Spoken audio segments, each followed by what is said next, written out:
And what I'm showing here is rethinking what resumes are all about. And this is one of two in a series that I'm doing. And what you see here is essentially just a matrix of skills running on the left, companies on the top. You run down and you see essentially the skills over a particular time. You can order those by date, alphabetically. You can zoom into a particular skill, a particular company, and show it was over that particular time. And then you can turn that around and show it focused on a particular position that that person had at that company and showing a particular date. So the focus is on the date and the company rather than the original one, which is focused more on the skills. But you still have complete control. Also, everything stays consistent all through there. Okay. And the next one is an example of some of the things not to do, following up Christoph's talk. This is an attempt to start working in storytelling, visual storytelling, and anyone who's doing anything along those, I would love to hear what they have to say, because this has been an interesting little experiment for me to try to get this to work properly. Hang on just a second. Got a little technical glitch. Let's see if we can get this guy back. So basically, what we're looking at is, over time, what you're going to see on the right-hand side is different types of trends in different types of skills. Okay, we're done. Sorry about that. I'm actually working on a project. It's a distributed computing project, so we have lots of nodes and they're communicating with each other. We wanted some way to visualize those things. And so I wanted to use a radial tree.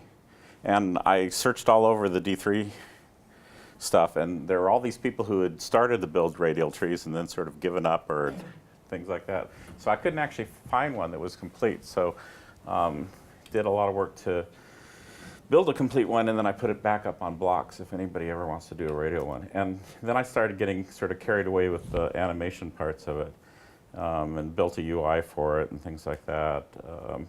This is actually not the thing that we're using in the unfortunately, I can't show you that one. Maybe next month after we release. But there's a lot of different things that you can do in this. You know, like you can go one level at a time. Let me zoom back out a little bit. And then you can say, okay, I want to see 2 levels of the graph. I want to see 3 levels, and you can keep going and stuff like that. So there's a lot of different animation. You can, if you hold down the Option key, you can slow things down. It's not so interesting when it's going in, but out it's sort of, yeah. Anyway, I'm just having a good time with D3 right now. But I did want to show one other thing real quick, which is he was talking about the use of SVG, and yeah, I've had the same problem. This is actually a project that was built about 10 years ago, and it was originally written in SVG, and it ran like crap. And so this is actually all just divs, and there's a complete, there's a complete physics engine in here doing crazy stuff. And this was used for a hospital communication system where you could connect patients with doctors and stuff like that. So all these things move around, and they're all very cute and animated. But you can, you can do stuff like this just in divs. Thank you. Parts that communicate with each other for the user to gain more insight from using those charts together. So the way we're approaching this is using D3 with OM. OM is Clojure scripts interface to Facebook React. So we wrote up a blog post about ways to do this and some of the problems we encountered, and we built a demo with code example. So what you see here is 2 charts that are linked together via time. So it's oil production across the U.S. The bottom is the price of oil, and you can move time left and right to see that how has the oil production changed with respect to the price of the oil at a certain point in time. And a lot of the difficulty with linking charts is exactly what Christoph alluded to, state. That side effects thing is a big deal, and that's why ClojureScript is really helpful in building reusable components like this that you could put together and expect to add another component and have it all keep working. So that's the main idea. Please take a look. We'd love to hear some feedback. Thank you. Hello, my name's Curran Kelleher. I recently started at Alpine Data Labs in San Francisco. So I've been working on this thing called Model.js, which is similar to that work, actually. You can create these reactive models. It's kind of like Facebook's React, but very simple, extremely simple. And I just wanted to kind of show off one example. Oop, the resolution changed. So this is a choropleth map showing population of all the countries of the world. So if you hover over, you can see the population numbers and what country it is. And if you hover over like China, you can see that down here, the line highlights. So if I hover over China up here, then the topmost line changes color. So that's a link between interactions in the choropleth map and the presentation of the line chart. And also, so the line chart is showing the population on the y-axis and time on the x-axis. And if you hover over different years, that changes what's going into the choropleth map. It slices the year. And if you click, it sort of pins it to that 1 year. And also, if you zoom in on the map, that filters the input to the line chart on the bottom. So you can zoom in to like this area, and you can see the Rwandan genocide sort of pop out as that curve there. So, I mean, I would like to make this like a foundation for creating reusable D3 components. So this is the reactive flow for a bar chart, for example. And you can like link, say, a scatter plot and a bar chart together like this, where when you select points in the scatter plot, they get aggregated into the bar chart interactively. So yeah, this is what I'm working on. My name is Wei from Kinetech Arts. So can I direct attention to the back? What you see here is a graph, communication graph in the 3D space.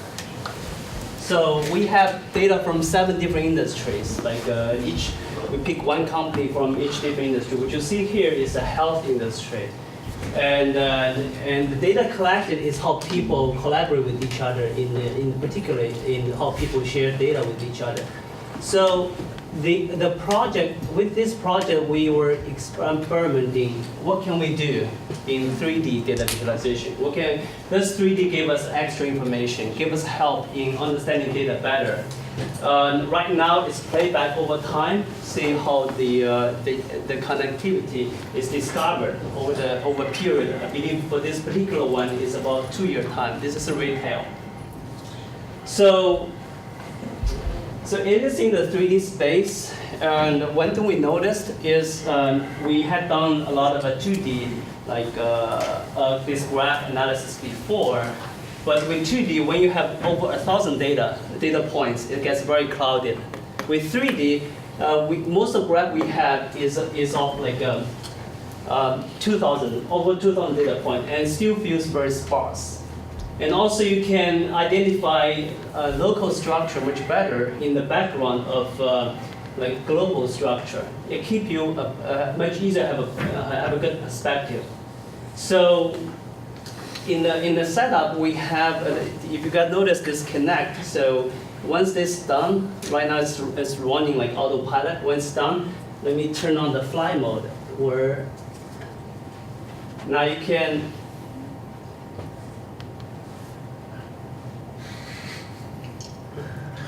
can go examine your structure.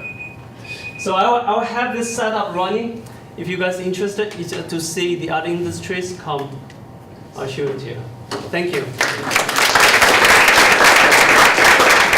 So this is a little toy thing with this effect, which actually I forked from somebody named the Man in Blue off Twitter, and then I put it in Tributary to try to figure out how to make this little blob effect, and it's a bunch of trigonometry essentially.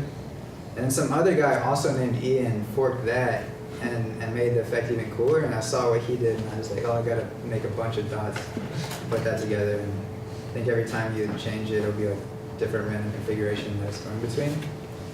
But that's all I wanted to show, just for fun. So now So this is Zachary Johnson's post on hexbins. Mike made a hexagonal binding example. There's a D3 hexbin plugin. There's an example of bivariate hexbin maps. I've been playing with this with the height map. So basically I took the height map and I just hexbinned the pixels in the height map. So that's just an example of how to take an image and turn it into hexbins. This one is SVG, so it crashes every time. Oh, I'm gonna waste my seconds loading this page. But I will say that, no, don't worry about it. So this page, this block by Mike's, is super important for anyone interested in using layouts and transitions. It looks super simple. If you scroll down to the code, you notice that there are massive comments. This is the example where it explains data space interpolation. That's used in this example, but forget it. I also did it in this canvas one, which doesn't crash. This uses data space interpolation with the hexbins to move through a multi-stop color space. So basically taking the min and max within each hexbin for that height map that I just showed, and it's transitioning back and forth between them. Shows you how to do that. There is an SVG one, which you're not going to see. So there's an example here of that. I used it for a project, ecology project, where we had these observations.